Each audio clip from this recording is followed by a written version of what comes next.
12월 넷째 주 소그룹 성경 나눔 해설 시작하도록 하겠습니다. 오늘 본문은 마태복음 1장 18절에서 25절입니다. 제목으로는 의로운 사람 요셉이라고 붙일 수 있습니다. 흐름을 살펴보도록 하겠습니다. 마태복음 1장인데요. 마태복음 1장은 두 부분으로 나눌 수 있습니다. 예수 그리스도의 족보가 나오고 18절부터 25절까지는 의로운 사람 요셉이라고 하는 주제가 나옵니다. 예수님의 족보가 굉장히 특이하죠. 여인들이 나오고 그 중에서도 이방 여인이 나오죠. 이방 여인도 다름이 아니라 하나님의 가족이 될 수 있다라고 하는 이야기를 통해서 이스라엘 백성들이 선민 세상으로 물들여져 있던 그들의 가치관을 깨뜨려 버리죠. 너희들이 선에서 선민이 아니라 하나님의 자비하심으로 하나님의 자녀가 되었다.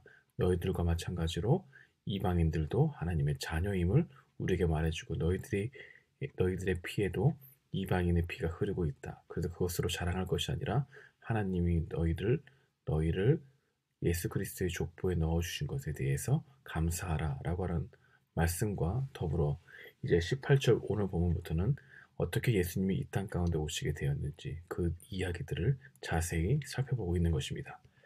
성경 속으로 들어가 보도록 하겠습니다. 요셉이 마리아와의 파혼을 준비하려 했던 이유는 무엇입니까? 마리아로부터 그 이야기를 들은 요셉의 심정은 어떠했을 것이며 이 반응은 그의 어떤 성품을 드러내고 있을까요? 그 당시 약혼은 법적으로 혼인과 같은 효력을 지녔습니다. 율법에 따라 간음은 약혼을 파기하는 사유였죠. 요셉이 의로운 사람이라는 것은 국률과 배려심이 많다는 뜻보다는 법 또한 하나님의 뜻을 철저하게 지키려고 했다는 의미로 우리는 해석해 볼 수 있는 것이죠. 두 번째로 요셉의 꿈에 나타난 천사가 마리아 임신에 관해 알려준 진실은 무엇입니까? 마리아 임신은 하나님의 의한 것임을 알려주었죠. 마태는 이 사건을 통해 성령으로 나신 예수님, 순종으로 나신 예수님, 구원자로 오신 예수님 이 세 가지를 말해주고 있습니다. 세 번째로 꿈에서 깬 요셉은 어떻게 행동합니까? 그 꿈에 다르게 반응할 가능성은 없었을까요? 그가 천사의 설명을 듣고 마음을 정할 수 있었던 이유는 무엇일까요? 요셉은 복중의 아이에 관하여 주의 사자의 말씀을 듣고 정원 기간에 아이를 가진 마리아를 아내로 맞이했습니다. 이유를 묻지 않고 자신에게 돌아올 결과를 계산하지 않고 단순히 순종했습니다. 어떻게 단순히 순종할 수 있었을까? 오히려 요셉의 마음 가운데 이사야 7장 14절의 예언이 크게 다가왔을 것입니다. 천사의 메시지를 듣고 마음에 강한 확신을 얻었을 것으로 생각되어집니다. 하나님은 이러한 요셉의 반응을 사용하신 것이죠. 삶을 향하여 나아가 보도록 하겠습니다.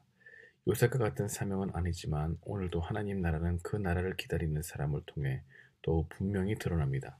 우리가 은혜의 통로가 될 수 있도록 스스로 준비하는 길은 무엇일까요? 먼저는 우리가 오늘 만나게 하신 사람들에게 충분히 관심을 두는 것입니다. 관심이 없는 은혜의 통로는 없는 것이죠. 과정이 없는 결과는 없는 것입니다. 오늘 나에게 만나게 하시는 사람들을 하나님이 만나게 하시는 사람들을 믿고 여기고 그들을 복음이 필요한 존재로 바라보는 삶의 작은 실천이 하나님의 은혜의 통로가 되는 길이라는 것입니다. 하나님 말씀에 반응하는 삶은 반드시 우연을 가장한 필연으로 나타나게 되어 있죠. 어떻게 하나님께서 하셨다라고 하는 것을 우리는 발견할 수 있을까? 말씀에 대한 작은 실천이 날마다 일어날 때 하나님께서는 그 일어나는 작은 일들을 통해서 은혜의 통로가 되도록 우리를 이끄시는 길로 걸어가게 하시는 것입니다. 오늘은 여기까지 하도록 하겠습니다. 감사합니다.